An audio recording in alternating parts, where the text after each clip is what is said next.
Like so many folks, you might have a special event planned in the coming months, a wedding, a graduation celebration, possibly even family reunion. But safety measures put in place because of the coronavirus might have you wondering, what do I do now? Our next guest is a colleague and Friday co-host. She's also a certified special event professional. Andrea Swipe-Murdaugh is with us here a little early, ready to share some helpful information. Andrea, this is the conversation Absolutely. Pretty much everyone's having. Everyone. It's affecting every element of our industry and across the world. So one of the things to think about is, as you're in this process, as you're starting to feel the anxiety and the stress, everyone is going through this together. Whether you're a vendor, whether you are hosting the event, whether you're going to be the honoree at an event, it is tough for us all, and we're all learning together real time.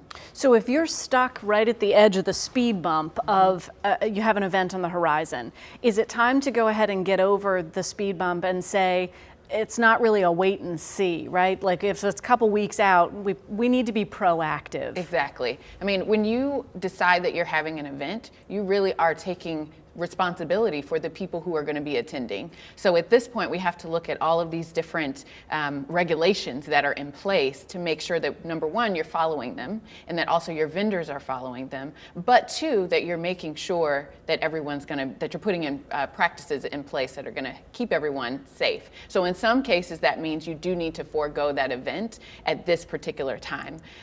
What we're finding is that, if you're having an event between now and probably the end of June, we're looking at the possibility of that being canceled or postponed. Right now, especially if you're March, April, probably May, it's likely maybe not going to happen. So you've got to start looking at your options right now to figure out what that is. Let's call between now and June option A. What are the steps we need to take for these events right now?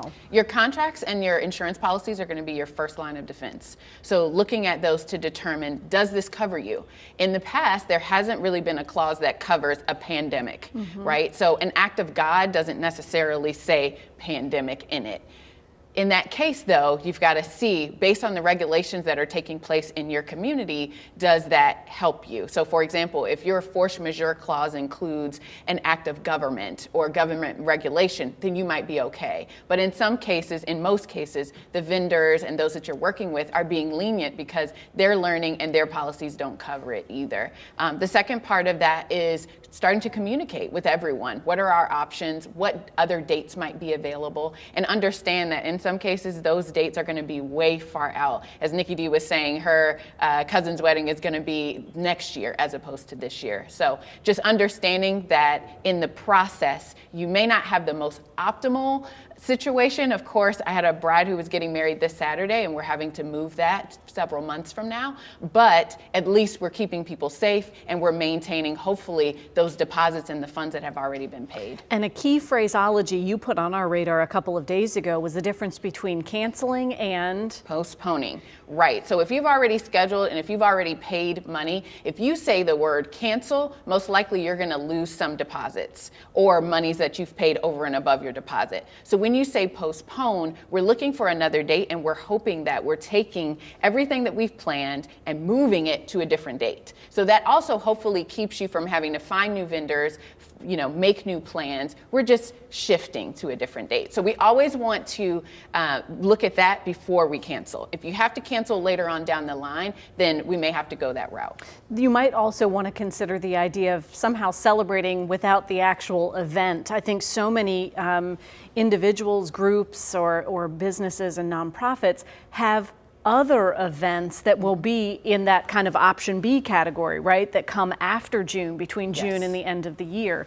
So coming back to it, maybe consider a celebration that's different? Yes. I mean, the celebration can still happen, whether that's a graduation for, your child, or an Easter egg hunt, or whatever it may be. The reason why you're celebrating is not necessarily changing. The way that we celebrate is changing. So if you were planning to get married and you can't do that right now, still do something with your spouse to be on that date. Still look at an opportunity to, if you've got your marriage license already, go ahead and, if you want to get married on this specific day, then you can still do that, and we'll have the party later, or look at opportunities for virtual events where we can celebrate. So for those who were looking forward to graduations, for example, have your family members send in short videos on your iPhones and still celebrate that person. Or if there's a birthday or something, we can still connect. And while you're, socially distancing, it's really important to still have that interaction between people. And you mentioned, we have about 45 seconds left, but you mentioned, of course, holding on to those contracts and the communications.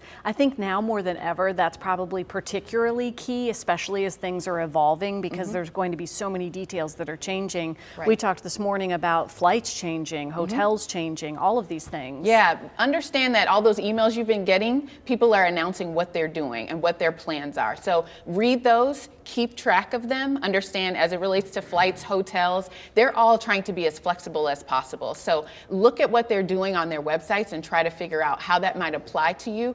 Don't panic. Understand that everyone's calling, everyone's emailing. Businesses maybe aren't able to bring as many staff in because they're trying to keep their costs down. So we're all in a holding pattern. It's going to be okay. Try to keep your stress level down. Try to keep reading, keep up with the news, and we're all going to get through it together. And I think if there's maybe a tiny little shiny side of the penny on this, is that you have a little extra time to plan now. Maybe there was one thing you still wanted to address, and now you've got a little time to do it. Great insight. Thank you so much. Thank you. We didn't even for talk having about me. the website she just happened to build last night, but she's a magic maker. For more information on Andrea's events, we'll have a direct link to her website later today, WTBR.com/VTM. Before I head to break, though, it's time to find out the origin of where'd that come from.